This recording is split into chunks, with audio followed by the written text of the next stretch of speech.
Hello, नमस्कार, स्वागत है आप सभी का। कैसे हैं आप सभी लोग? आशा करते हैं कि आप सभी लोग बहुत ही अच्छे होंगे। तो आज इस क्लास में हम क्या पढ़ेंगे, आप सभी लोगों ने थंबनेल देखकर ही पता चल गया होगा आप सभी लोगों को।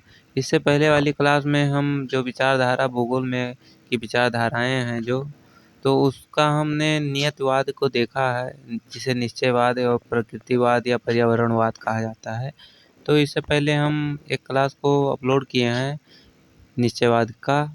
तो आप सभी लोग उस क्लास को देखने के बाद में बताइएगा कि कैसी क्लास थी। आज इस क्लास में हम संभववाद को पढ़ेंगे।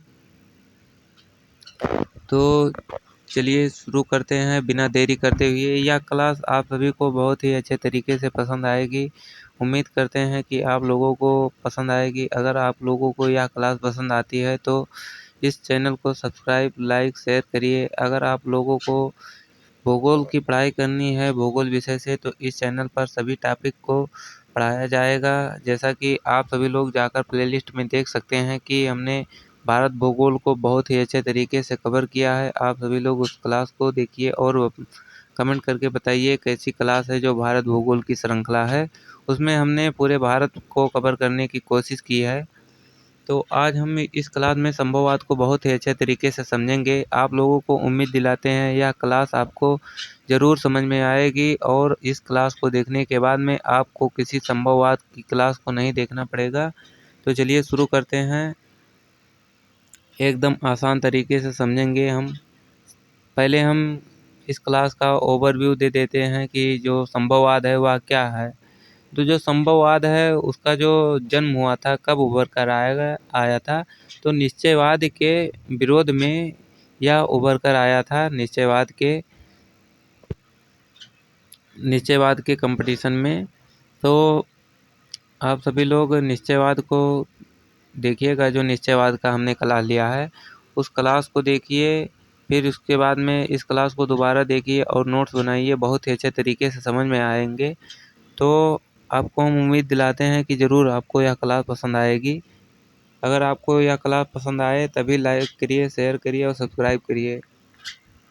तो चलिए शुरू करते हैं। संभववाद क्या है? तो जो संभववाद है वह मानता है कि जो मानव है वह प्राकृतिक में हस्तक्षेप कर कर कुछ भी संभव कर सकता है। तो वही जो नियतिवाद था उसका कहना है जो मनुष्य का कार्य है, क्रियाकलाप है, वह प्रकृति द्वारा पूर्णतः नियंत्रित होता है। तो इन दोनों में यह मतभेद रहता है। ये संभववाद कहता है कि मानव के आगे प्रकृति नतमस्तक है। मानव प्रकृति के में हस्तक्षेप कर कर अपने कार्य को निकाल सकता है। और वही जो नियतिवाद है वह कहता है कि जो मनुष्य है वह प्राकृतिक द्वारा कंट्रोल या नियंत्रित है। तो इसी में चलता है विवाद। तो चलिए शुरू करते हैं न देरी करते हुए संभववाद को, जिसे पॉसिबिलिज्म में भी कहा जाता है अंग्रेजी में। संभववाद एक भूगर्भिक विचारधारा है। ये विचारधारा है तो नियतवाद का विरोध करती है। यानी तो नहीं होगा, यहाँ पर जो होगा जो नियतवाद का विरोध करती है। जैसा कि हम बताए हैं कि उसके विपक्ष में ही इस विचारधारा का जन्म हुआ है। तो चलिए शुरू करते हैं। हम देखते हैं, बहुत ही अच्छे तरीके से देखेंगे आप लोग इस क्लास को ध्यान से। एक बार इस क्लास को देखिएगा, फिर उसके बाद में इस क्लास का नोट्स बनाइएगा, क्योंकि नोट्स बहुत ही इम्पोर्टेंट नोट्स हैं। इस क्लास के नोट्स आप लोग बना लेंगे तो आपको किसी भी एग्ज़ाम में दिक्कत कोई नहीं होगी।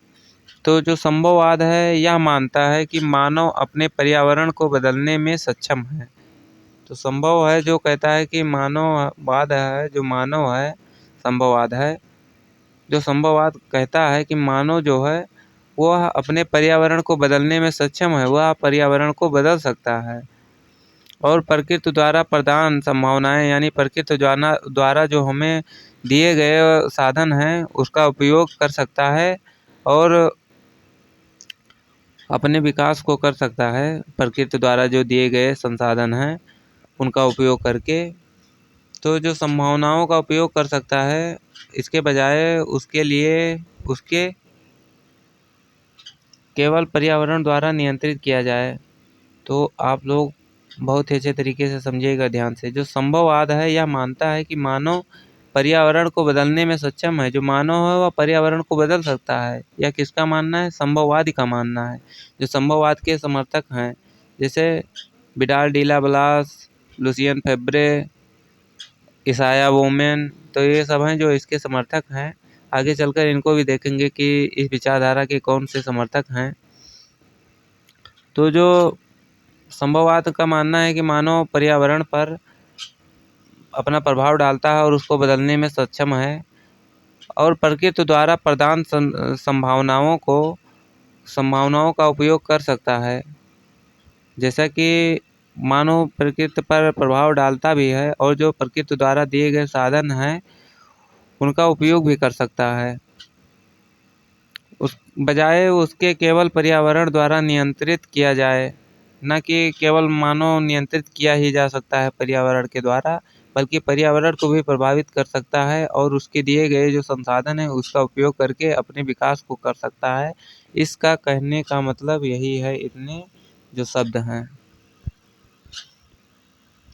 एक्सप्लेन अगर हम करें, थोड़ा सा बता दें कि नियतिवाद क्या है। तो नियतिवाद जो है वो एक ऐसी विचारधारा है जो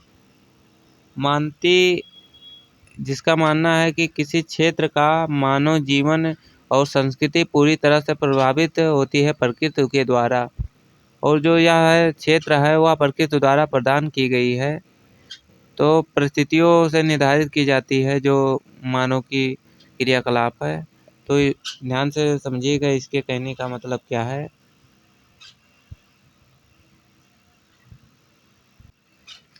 नियतवाद यह मानती है कि जो मानव का जीवन है और जो उसकी संस्कृति है पूरी तरह से प्रदान की गई है किसके द्वारा? प्रकृति द्वारा। तो इसका कहने का मतलब यही है। नियतवाद जो है वह मानव पर पूर्ण रूप से हावी होते हुए बताता है कि जो मनुष्य है, मनुष्य के क्रियाकलाप, रहन सहन, वेशभूषा, पहनावा ओढ़ावा जो है वो प्रकृति के जलवायु द्वारा निर्धारित होती है। तो इसके कहने का ये मतलब है।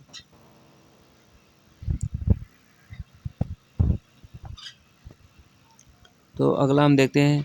संभववाद मानता है कि मानव की प्रकृति संभावनाओं का उपयोग करके अपने हित के लिए परिवर्तन कर सकता है। संभववाद कहता है कि मानव की प्रकृति की संभावनाओं का उपयोग मानव करके अपने हित के लिए अपना विकास कर सकता है और अपने जीवन को परिवर्तन कर सकता है और प्रकृति में भी हस्तक्षेप मानव कर सकता है, प्रकृति के संसाधनों का भी उपयोग कर सकता है।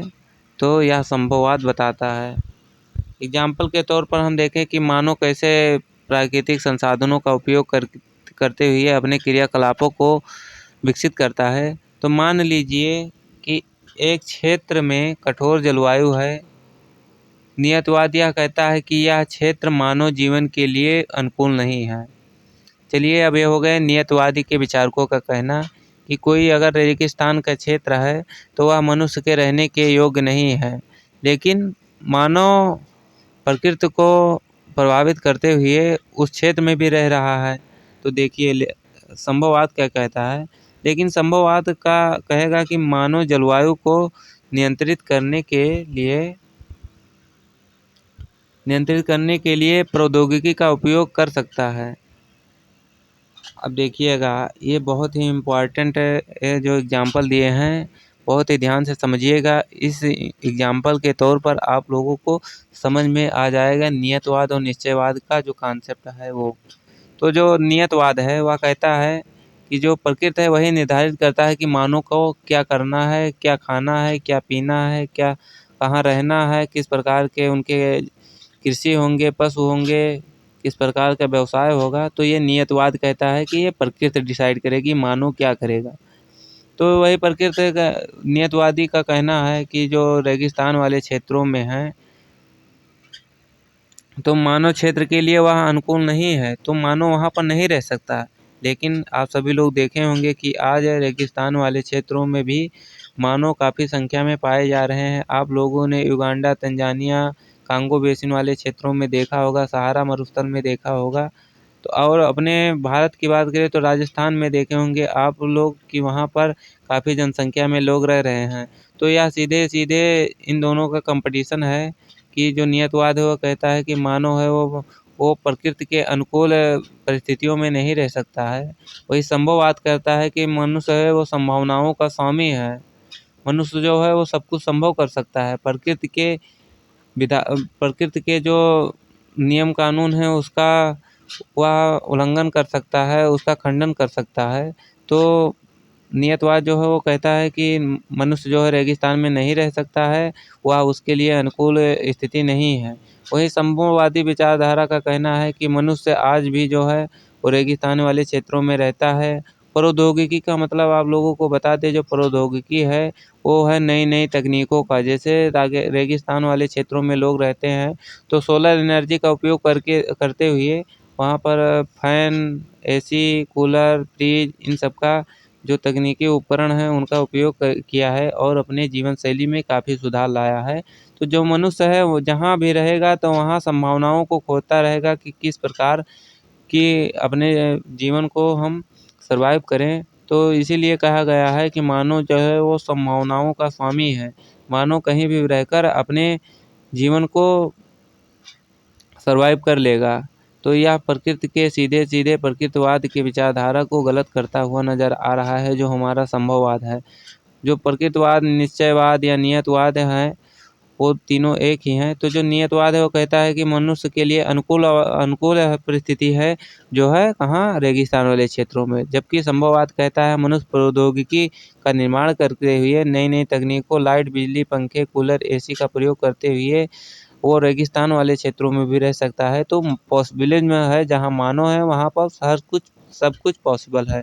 तो इसका कहने का यही मतलब है। आप लोग अच्छे तरीके से समझ गए होंगे, उम्मीद करते हैं। अगर आप लोग समझ गए होंगे तो बहुत अच्छा है। अगर नहीं समझे हैं तो हम अगली बार इसके रिवीजन के तौर पर जब देखते हैं क्लास को ख़त्म करने के बाद में, तब हम इसको चर्चा करेंगे।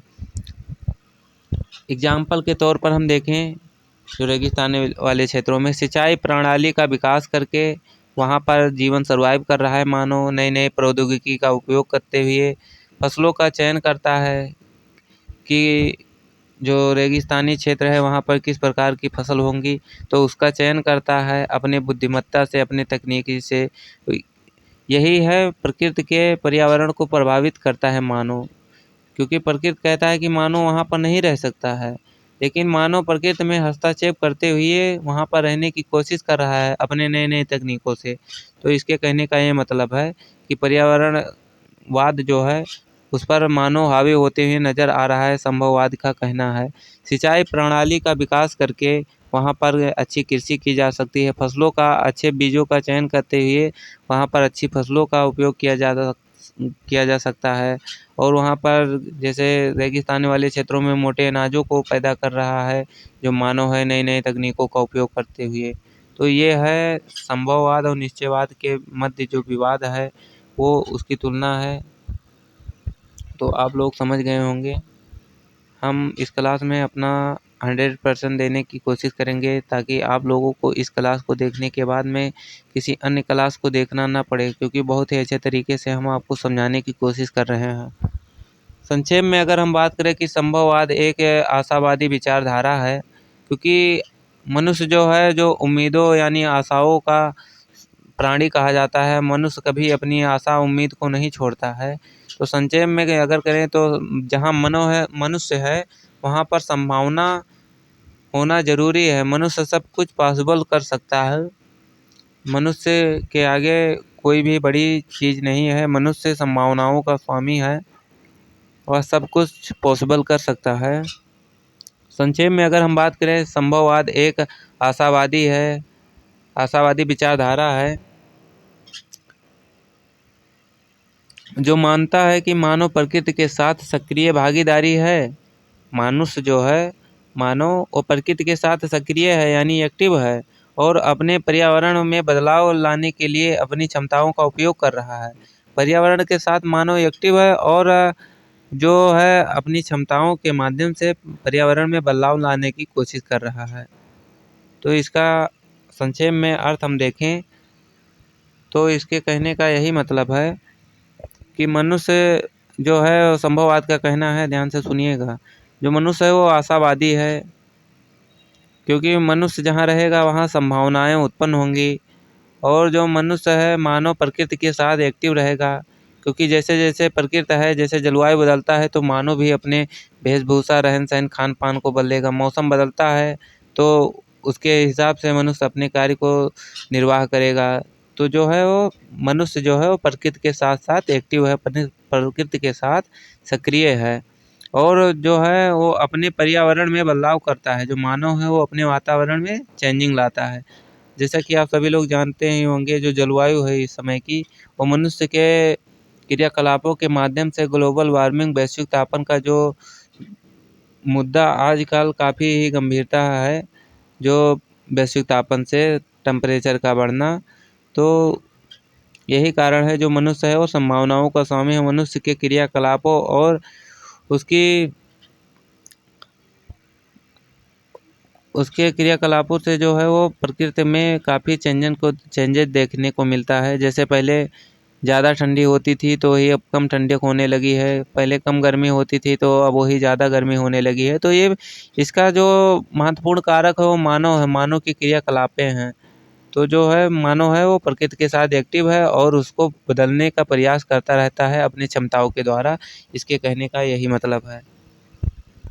तो अब हम देखते हैं बहुत ही अच्छे से तरीके से जो संभववाद है, इसके जो जनक हैं, संभववाद के जनक फ्रांसीसी भूगोलवेत्ता पॉल विडाल डी ला ब्लास हैं, यानी इसे विडाल डी ला ब्लाचे भी कहा जाता है।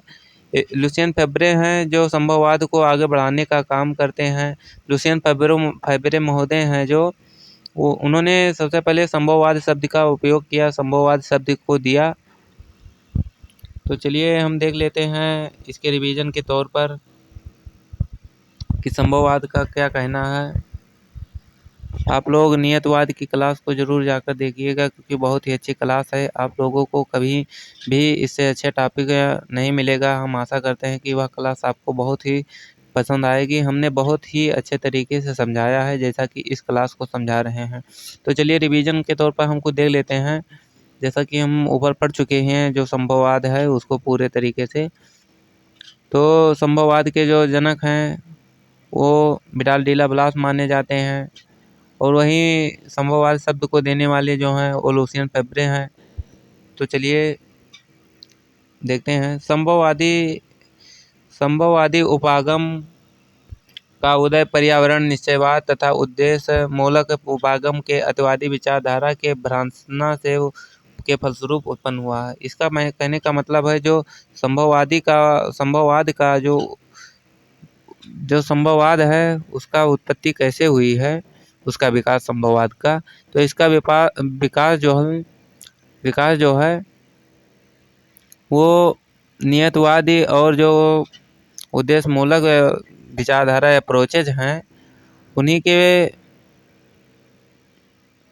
के विपक्ष में उत्पन्न हुआ है। जो संभववाद है उन्हीं के कंपटीशन में इसका जो विचारधारा है इसका विकास हुआ है।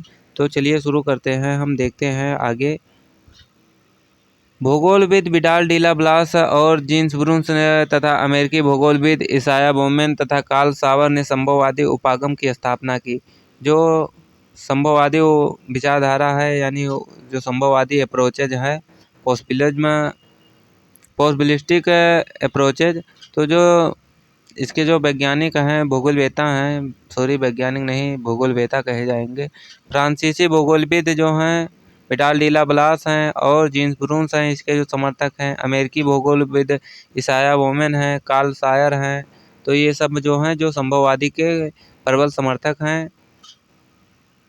यह उपागम किसी निश्चित स्थान या समय में प्रकृति के प्रत्येक चरण पर संभावनाओं को दर्शन पर आधारित है। इस संदर्भ में फेब्रे महोदय ने फेब्रे महोदय ने कहा कि कहीं भी व्यवस्थाएं नहीं हैं, वरना प्रत्येक स्थान पर संभावनाएं हैं तथा मनुष्य इन संभावनाओं का स्वामी है। जैसा कि हम ऊपर बार बार कह रहे थे कि मनुष्य जो है संभावनाओं का स्वामी है। कहीं पर व्यवस्था नहीं है, मानो कहीं पर भी रहेगा तो कहीं पर भी मानो रहे वह सर्वाइव कर लेगा। तो मनुष्य जो है वो संभावनाओं का स्वामी है। वो मनुष्य नई नई चीज़ों को हमेशा खोजता रहता है।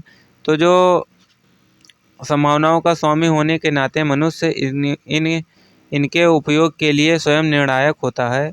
संभावनाओं के इस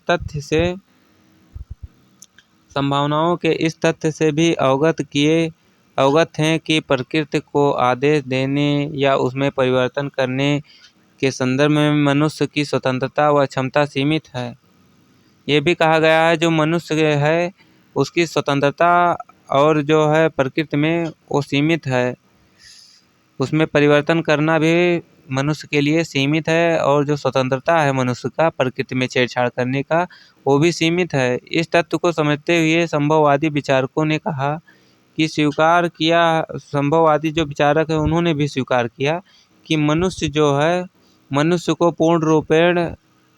प्रकृति को पूर्ण रूपेण से पालतू नहीं बना सकता। मनुष्य, जो संभववादी विचारधारक हैं वो भी मानते हैं कि मनुष्य कितना भी आगे हो जाए लेकिन प्रकृति पर वह पूर्ण रूप से विजय नहीं प्राप्त कर सकता, ना ही उसे अपने बस में कर सकता है और ना ही सदा विजेता रह सकता है प्रकृति पर मनुष्य जो है। संभववादी के प्रमुख समर्थक होते हुए फेबरे महोदय का कहना है, इन्होंने यह स्वीकार किया कि मनुष्य प्रयासों के बावजूद अपने ऊपर पर्यावरण से पकड़ को कभी पूरी तरह से छुटकारा नहीं पा सकता है। अभी हम इसको एक छोटे से बात उसमें बता देंगे कि इसका पूरे का कहने का मतलब क्या है। आप लोग अभी देखिए, संभववादी के प्रबल समर्थक होते हुए फेबरे महोदय ने स्वीकार किया कि मनुष्य प्रयासों के बावजूद अपने ऊपर पर्यावरण की पकड़ से कभी पूरी तरह से छुटकारा नहीं पा सकता, और इसे ध्यान रखते हुए वह भौगोलिक दशाओं का उपयोग करता है तथा उसकी संभावनाओं का लाभ उठाता है, परंतु कहीं भी व्यवस्था नहीं होती। इसके कहने का मतलब यही है कि संभववादी धारा के जो लोग हैं यानी भूगोलविद हैं, उनका भी मानना है मनुष्य जो है कितना भी आगे क्यों ना हो जाए प्रकृति को पालतू नहीं बना सकता है। उसका जो मनुष्य का जो क्षेत्र है वो सीमित है, किसके लिए? परिवर्तन करने के लिए और प्रकृति को नियंत्रित करने के लिए। इससे मनुष्य को वह पूर्ण रूप से मानव जो है वो प्रकृति को पूर्ण रूप से पालतू नहीं बना सकता है। तो इसके कहने का यही मतलब है, और जो प्रकृति है उसका प्रभाव मनुष्य पर पड़ेगा ही पड़ेगा, मानव इससे बच नहीं सकता है। यह संभववादी विचारक भी मानते हैं कि मनुष्य प्रभावित होगा पर्यावरण से, इससे वह छुटकारा नहीं पा सकता है। तो जो संभववादी विचारक हैं कहते हैं मनुष्य कहीं भी रहेगा तो वह सर्वाइव कर लेगा, क्योंकि मनुष्य जो है वो संभावनाओं का स्वामी है। वह कहीं भी संभावनाओं को ढूंढकर अपने जीवन का निर्वाह कर लेगा, लेकिन मनुष्य निर्वाह करने के बाद में भी प्रकृति के प्रकोप से नहीं बचेगा, प्रकृति के प्रभाव में ही रहेगा। और जो मनुष्य है वो प्रकृति को पूर्ण रूप से पालतू नहीं बना सकता। उसके जो कार्य हैं मनुष्य के वो पर्यावरण में, प्रकृति में सीमित हैं, और सीमित क्षेत्र तक ही प्रकृति में वह परिवर्तन कर सकता है और अपने संभावनाओं को खोजकर अपने जीवन शैली का विकास कर सकता है। तो इसके कहने का मतलब यही था।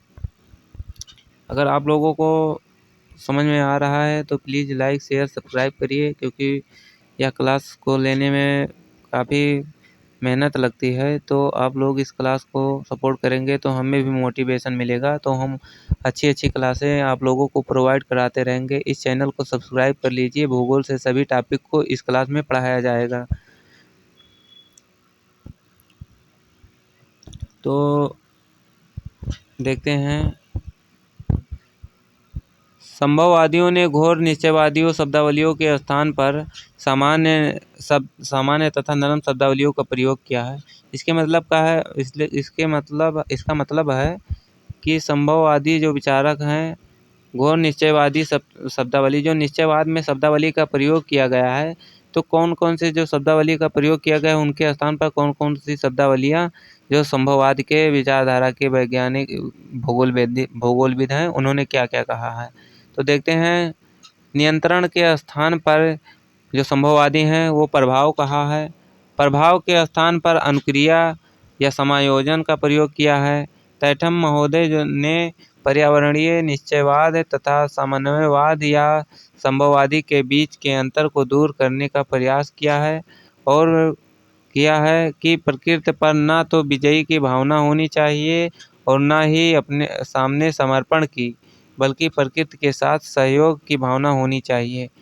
तो इसके कहने का यह मतलब है कि जो तैथम महोदय हैं वह कहते हैं प्रकृति के साथ कभी समर्पण करने की ज़रूरत नहीं है, उसके साथ संबंध बनाते हुए अपने जीवन का निर्वाह अपना विकास करना है। ना तो प्रकृति पर विजयी की भावना होनी चाहिए कि हम प्रकृति पर पूर्ण रूप से जो प्रकृति है पूर्ण रूप पर से हम उसको नियंत्रित करेंगे, या भावना नहीं होनी चाहिए, तैथम महोदय बताते हैं। और ना ही उसके सामने समर्पण। तो इसके मतलब है कि प्रकृति पर ना कोई विजयी की भावना होनी चाहिए, ना उसे हारने की भावना रहनी चाहिए। उसके साथ साथ चलने की भावना होनी चाहिए और अपने विकास करने की भावना होनी चाहिए। तो यह था संभववाद। आप लोगों को बहुत ही अच्छे तरीके से समझ में आ गया होगा। तो जो संभववाद है आप लोगों को अच्छे तरीके से समझ में आया हो तो इस क्लास को लाइक, शेयर, सब्सक्राइब, कमेंट करिए। और अगली क्लास में हम नव निश्चयवाद को देखेंगे जो काफ़ी इम्पोर्टेंट होगा।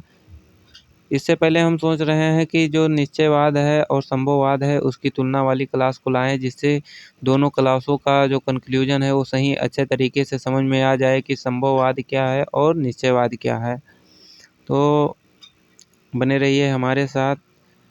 भूगोल की क्लास अगर आपको पसंद आती हैं तो आप सभी को बहुत बहुत धन्यवाद। और इस क्लास को लाइक, शेयर, सब्सक्राइब, कमेंट करिए और अपने प्यार बनाए रखिए। मिलते हैं अगली क्लास में। आप सभी लोगों का क्लास देखने के लिए बहुत बहुत आभार। जय हिंद, जय भारत।